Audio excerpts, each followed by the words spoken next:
கை சொரசொன்னு இருக்குது, ஐயோ என்ன பண்ணலாம்? கை சொரசொரப்பாக இருக்கிறதுக்கான காரணம் கையை காய்ச்சி போடுறதுன்னு சொல்லுவோம். கையில் வந்து கட்டி கட்டியாக வந்திருக்கும், திக்காக இருக்கும். அது ஒரு normal response to heavy load. நம்ம ஜிம்முக்கு போய் வெயிட்டு தூக்கினாலும் சரி, அதுதான் நம்ம காமனாக நிறைய பேர் பார்த்துருப்பீங்க. ஜிம்முக்கு போய் வெயிட்டு தூக்கினா உள்ளங்கையிலலாம் திக்கார மாதிரி பார்த்துருப்போம், க்ளவுஸ் போடுவோம். அது மட்டுமானா கிடையாது. ஹார்ட் ஒர்க்கர்ஸ், மேனுவல் லேபரர்ஸ், கடப்பாறை எடுத்து குத்துறவங்க,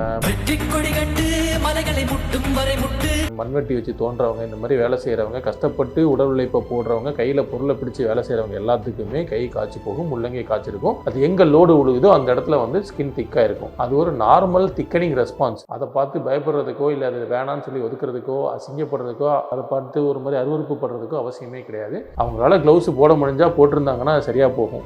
க்ளவுஸ் போடலைன்னா அது காய்ச்சி தான் இருக்கும். அது ஒரு ப்ரொடெக்டிவ் மெக்கானிசம், அது ஒரு தற்காப்பு மெத்தடாலஜி. அதுக்காக பாடி வந்து அந்த காய்ச்சி போய் அதை சரி பண்ணுது, வேற ஒன்றும் கிடையாது. வாழ்க்கையில ஒன்று மட்டும் ஞாபகம் வச்சுங்க, கஷ்டப்படாம எதுவும் கிடைக்காது, கஷ்டப்படாம கிடைக்கிறது என்னைக்குமே நிலைக்காது.